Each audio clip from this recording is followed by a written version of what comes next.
So good afternoon, everyone, again. The title of this work is Parametric Analysis of Double Lap Composite Adhesive Joints Under Impact Loads. The main author of this work is Luís Gomes, which is a master student of mine.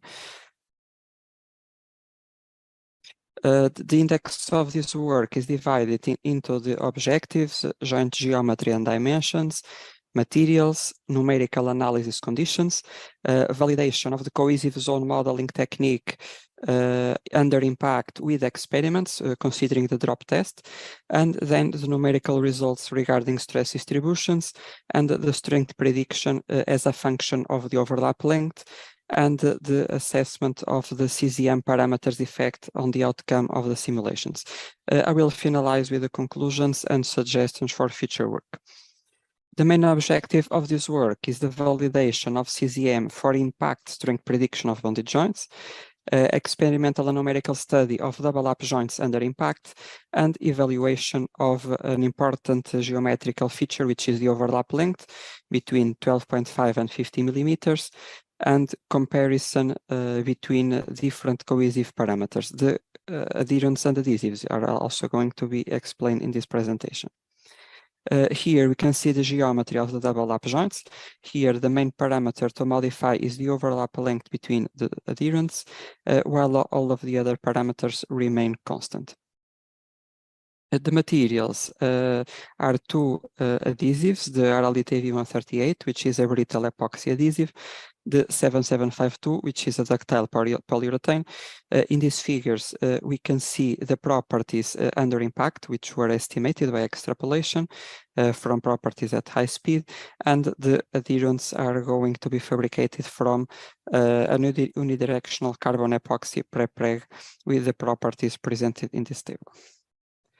Validation with experiments was initially carried out. We considered the drop weight machine, considering a 30 kilogram anvil with a height that would produce an impact energy of 40 joule.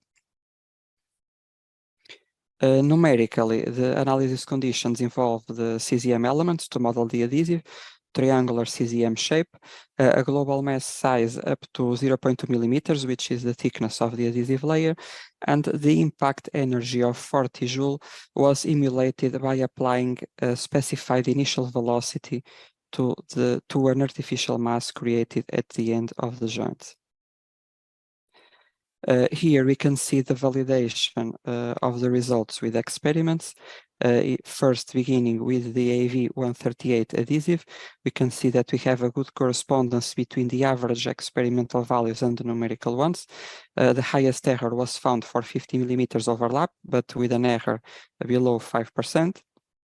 And here we can see the results of the validation for the 7752 adhesive, in which the highest error was about 13% for an overlap length of 12.5 millimeters, while the other ones were kept inside the experimental deviation. So we consider that the proposed approach, in which we tune the properties to the velocity applied to the adhesive, is a good and accurate technique for this type of joints. Here we can see shear stress distributions for the joints with the two adhesives. Here we are already talking about the double lap joints of the numerical study. We can see that for both cases we have an increase in peak stresses as we increase the overlap length, because we have an increase in shear lag factors.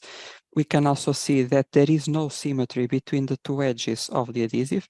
This is because we have a double lap joint geometry, and the differential straining effects in both adhesions are not the same as it occurs, for example, in single lap joints. And finally, we can see that the normalized peak stresses are much smaller for the compliant adhesive than for the brittle adhesive, since this is a characteristic feature of this type of joints. For the peel stress distributions, the same conditions apply, which means that we have an increase in peak peel stresses at the overlap edges with increase in the overlap length. We have also a reduction of peak stresses by shifting the adhesive from the AV138 to the 7752, and we have a stress distribution in which peel stresses are mostly applied at the edges of the adhesive. Here we can see the P-delta curves obtained numerically for both adhesives.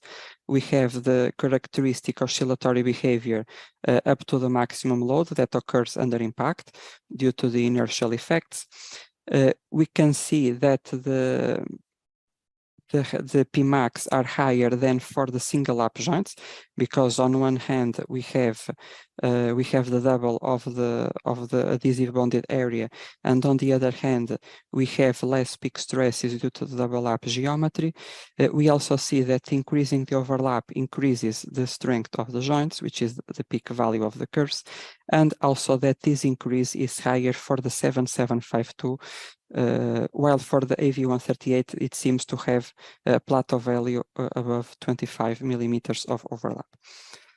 Here we summarize the results obtained from the P-delta curves.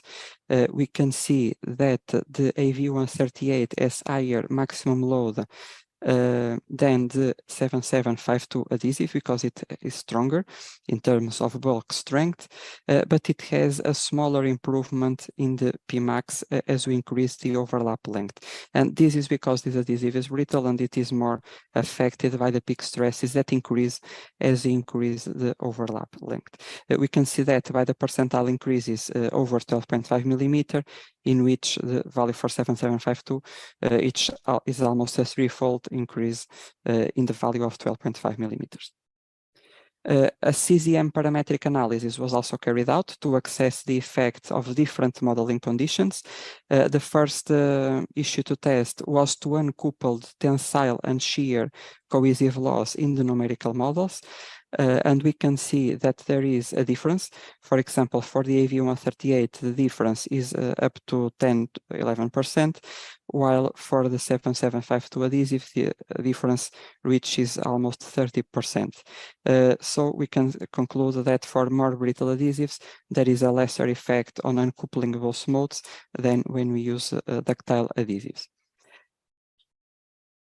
If we compare the elastic stiffness of both adhesives and making variations between -75 and more than 100% of the initial values, we can see that there is an effect, and that this effect is higher for the brittle adhesive, with variations up to 80% of the initial strength, while for the ductile adhesive, this difference reduces to 15%. Regarding the tensile cohesive strength, by varying this parameter with the same limits, -75 to 100%, we have a higher difference for the AV138, up to 20-25%, while for the 7752, these values reaches almost 14%. Raul, I'm sorry. We have just a minute. Okay, thank you. Please. Okay, thank you. The effect of the shear cohesive strength is similar, but here the difference goes up to 60%. The combined effect of tensile and shear cohesive strength is close to the shear cohesive strength. And on the other hand, the fracture energies in mode 1 and 2 have virtually no influence on the results. And this occurs for the AV138 and also for the 7752. So to conclude, in this work, we managed to validate the CZM technique with tuned properties of the adhesives to predict the strength of the double lap composite joints, and we could see the effect of the main variable of geometry, which is the overlap length. So thank you very much for listening to me, and if you have any question,